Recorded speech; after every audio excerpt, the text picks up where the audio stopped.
حدثني محمد بن المثنى حدثنا وهب حدثنا هشام عن محمد عن معبد عن ابي سعيد الخدري قال كنا في مسير لنا فنزلنا.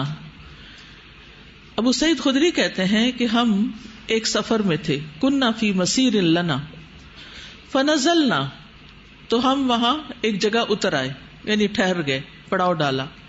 فجاءت جاریۃ، تو ایک لڑکی آئی، فقالت، کہنے لگی، ان سید الحی سلیم، کہ قبیلے کا سردار جو ہے اس کو بچھو کاٹ گیا ہے. سلیم قلب سلیم میں آپ کو بتایا گیا ہوگا. وَإِنَّ نَفَرَنَا غَيْبٌ، اور ہمارے لوگ غائب ہیں، گئے ہوئے ہیں، یعنی ہمارے لوگ کہیں گئے ہوئے ہیں اور سردار کے ساتھ یہ ہو گیا ہے. فَهَلْ مِنْكُمْ رَاقٍ، کیا تم میں سے کوئی راقی ہے؟ راقی کہتے ہیں رقیہ کرنے والے کو، جو دم کے ذریعے علاج کرتا ہے. فقام معها رجل، تو ایک شخص اس کے ساتھ کھڑا ہو گیا. ما كنا نأبنه برقیۃ، ہم اس کو نہیں جانتے تھے کہ وہ رقیہ کرتا ہے. فرقاہ، تو اس نے اس کا رقیہ کر دیا. فبرا، وہ ٹھیک ہو گیا. فامر له ب30 شاۃ، تو سردار نے 30 بکریاں دینے کا حکم دیا اس کو جس نے رقیہ کیا تھا. وسقانا لبنا، اور ہمیں دودھ پلایا. فلما رجع، پھر جب وہ واپس لوٹے، قلنا له، ہم نے اس سے کہا، اکنت تحسن رقیۃ، کیا تمہیں رقیہ اچھی طرح کرنا آتا ہے؟ او کنت ترقی، یا تم رقیہ کرتے رہتے؟ قال لا ما رقیت، کہنے لگے نہیں میں نے کبھی رقیہ نہیں کیا. الا بام الکتاب، مگر ام الکتاب کے ساتھ. ام الکتاب کیا ہے؟ سورۃ الفاتحہ. قلنا لا تحدثوا شیئا حتی نأتی او نسأل النبی صلی اللہ علیہ وسلم، تو ہم نے کہا کہ کچھ بھی نہ کہو ان بکریوں کے معاملے میں اپنی طرف سے. لا تحدثوا، احداث ہوتا کوئی نئی بات کرنا یا کوئی چیز پیدا کرنا، یعنی ابھی کچھ نہ کہو یہاں تک کہ ہم نبی صلی اللہ علیہ وسلم کے پاس آئیں.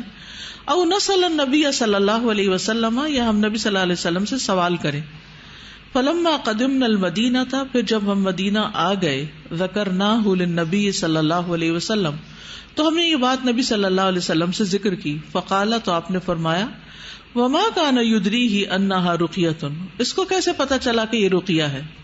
اقسموا واضربوا لي بسهم، تقسیم کر لو ان بکریوں کو اور اس میں میرا حصہ بھی لگاؤ. وقال ابو معمر کہتے ہیں، حدثنا عبد الوارث حدثنا ہشام حدثنا محمد بن سیرین حدثني معبد بن سیرین عن ابی سعید الخدری بهذا. یہ حدیث ایک اور روایت کے ساتھ بھی سامنے آئی ہے یا روایت ہوئی ہے.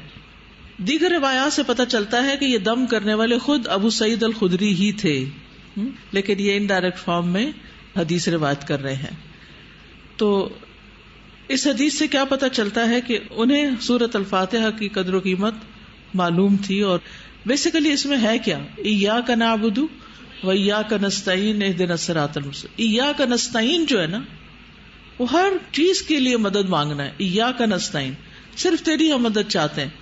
ابھی بات ہو رہی تھی نا کہ ساری گرہیں کھولنے والی ہے، تو جہاں بھی کسی چیز کے اندر کوئی رکاوٹ آ جائے، جہاں کوئی مشکل آ جائے، وہاں سورۃ فاتحہ پڑھی جا سکتی. اور جیسے انہوں نے اس جانور سے حفاظت کے لیے یہ پڑھ لی، تو اب آپ سوچئے کہ جو لوگ نماز پڑھتے ہیں وہ کس طرح پھر اللہ کی حفاظت میں ہوتے ہیں. حدیث میں آتا نا، احفظ اللہ یحفظ کا، وہ ہر دم اللہ سے مدد مانگتے رہتے ہیں، اللہ سبحانہ وتعالیٰ سے دعا کرتے رہتے ہیں سورۃ الفاتحہ ہر رکعت میں پڑھ کر. اور اس میں اللہ سبحانہ وتعالیٰ کے اسماء حسنی بھی ہیں، رب، الرحمن، الرحیم، اور اللہ سبحانہ وتعالیٰ کا ذاتی نام اللہ، جس کی طرف سارے اس کی صفات لوٹتی ہیں، اور اس کی باقی صفات بھی. نہ صرف یہ کہ سورت مضامین کے اعتبار سے، عقیدے کے اعتبار سے بہت دل کھولنے والی ہے، بلکہ دم جھاڑ کے کام بھی آتی ہے. اسی لیے بعض روایات میں اس کا نام سورت الرقیہ بھی رکھا گیا ہے. ٹھیک ہے، اس سورت کے بہت سے نام ہیں جن میں سے الرقیہ بھی ہے اور الشفا بھی ہے. تو اس حدیث سے یہ فائدہ حاصل ہوتا ہے کہ سورۃ الفاتحہ ایک دم ہے، کیونکہ رسول اللہ صلی اللہ علیہ وسلم نے فرمایا، اسے کیا معلوم کہ یہ دم ہے، یہ رقیہ ہے. رقیہ کئی لوگ اس کو رقیہ وغیرہ پڑھتے رہتے ہیں، نہیں رقیہ ہوتا ہے، ٹھیک ہے، اور اردو میں دم کہتے ہیں. تو اسے کیا معلوم کہ یہ رقیہ بھی ہے؟ تو بات یہ ہے کہ جو بھی اس کو اخلاص کے ساتھ پڑھے، سچائی کے ساتھ پڑھے، یہ اس کو فائدہ دے گا، اپنے اوپر پڑھے یا دوسروں پر پڑھے. اب سوال یہ پیدا ہوتا ہے کہ کیا ایک ہی دفعہ پڑھے یا 3 دفعہ پڑھے یا 5 دفعہ یا 7 دفعہ؟ اکثر لوگ جب آپ ان کو بتاتے ہیں نا، کوئی اپنی بیماری بتاتے ہیں، کوئی پریشانی بتاتے ہیں، آپ کہتے ہیں سورۃ فاتحہ پڑھے، تو اگلا سوال کیا ہوتا ہے؟ کتنی دفعہ پڑھیں؟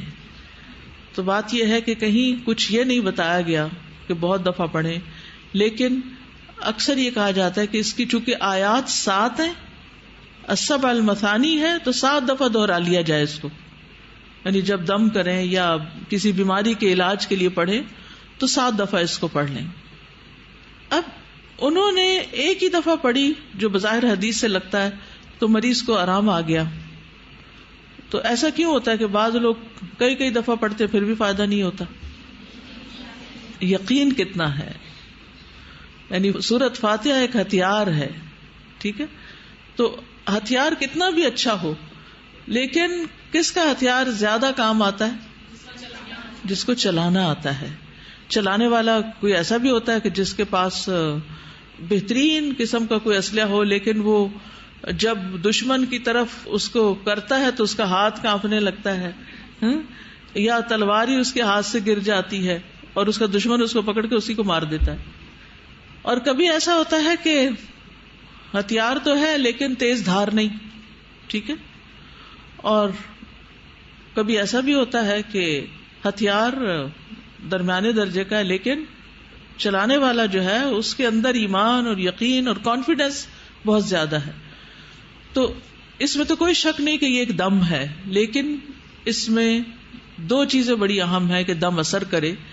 ایک تو یہ ہے کہ کرنے والا بہترین طریقے سے کرے، اور دوسرے یہ ہے کہ جس پہ کیا جا رہا ہے وہ ریسیپٹیو بھی ہو، اسے قبول کرے، وہ سمجھے کہ مجھے اس سے فائدہ ہوگا، ٹھیک ہے.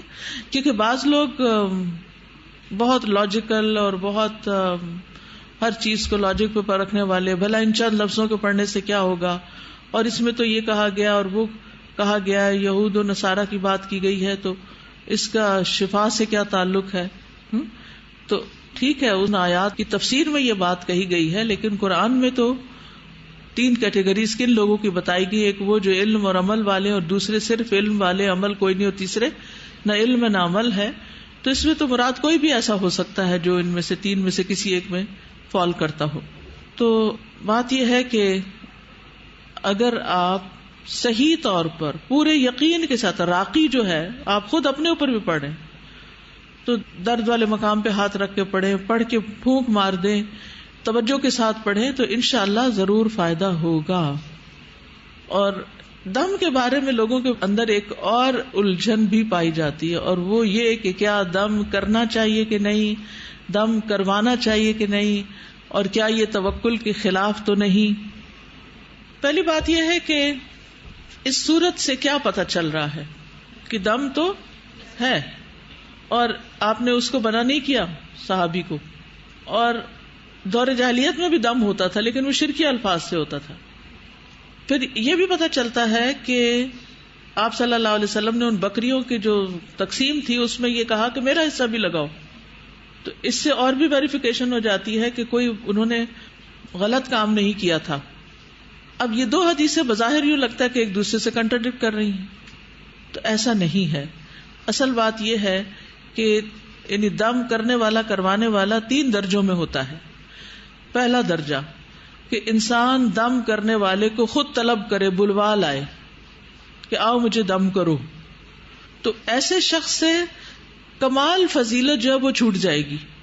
یعنی طلب کرنا جو ہے وہ انسان کو وہ جو اعتماد کا یا توکل کا آخری درجہ ہے نا، اس سے نیچے لے آتا ہے. یہ نہیں کہ ختم ہو جاتا ہے لیکن نیچے لے آتا ہے. حدیث کے الفاظ کیا تھے؟ لا یسترقون، وہ دم طلب نہیں کرتے. تو جو طلب کرے گا اس کا درجہ کم ہو جائے گا. دوسرا مرتبہ اگر کوئی خود سے کر رہا ہے تو وہ روکتا نہیں، کرنے دیتا ہے. ایسا شخص کمال فضیلت سے محروم نہیں ہوگا کیونکہ اس نے خود دم طلب نہیں کیا اور خود نہیں بلا کے کروایا.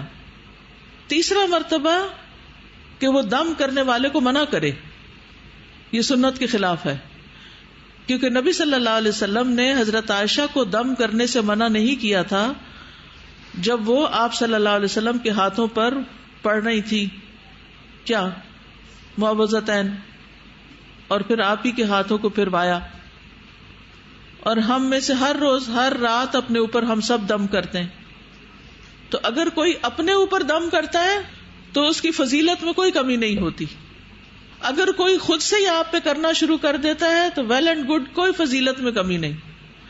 ہاں، لوگوں کے پیچھے پڑ جانا، اس کو بلاؤ اس کو بلاؤ، اور کبھی ادھر جانا کبھی ادھر جانا، یہ فضیلت کم کر دیتا ہے، یہ اس مقام سے انسان کو نکال دیتا ہے.